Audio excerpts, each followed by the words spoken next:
Ngopi sambil nyuasana di taman yuk. Rumah Kemuning is back. Siapa yang dulu suka noki di sini, Cung? Pasti dah pada kangen dong sama vibes tamannya. Berasa lagi ngopi di halaman rumah ya di sini tuh. Bisa sambil lihat view hamparan sawah ijo dan balong, bener-bener syahdu banget. Bikin betah dan baper di dia mah. Cocok buat nih iswenya. Kalau pas hujan jangan khawatir, ada area indoornya juga dengan sentuhan gaya vintage bikin suasana hangat dan obrolan makin dekat. Nah, tiap malam minggu ada live akustik jam 19.30. Dijamin bakal bikin makin asyik. Di sini tuh kopinya diracik pakai Arabica murni, diambil dari perkebunan kopi punya sendiri asli Tasik coy. Kokojo di sini tuh es kopi lemon Kemuningnya, pahit manis asamnya balance.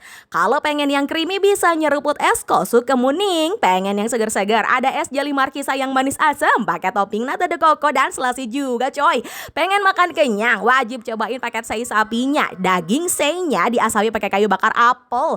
Teksturnya empuk dan juicy. Ada smoky-smokinya. Sambelnya bisa pilih 3 macam, matah, luat, dan bawang. Kalau buat bocil bisa dipesenin chicken teriyakinya ya, dengan bumbu manis gurih yang meresap. Cemil-cemilnya ada tahu crispy, kriuk di luar, empuk di dalam.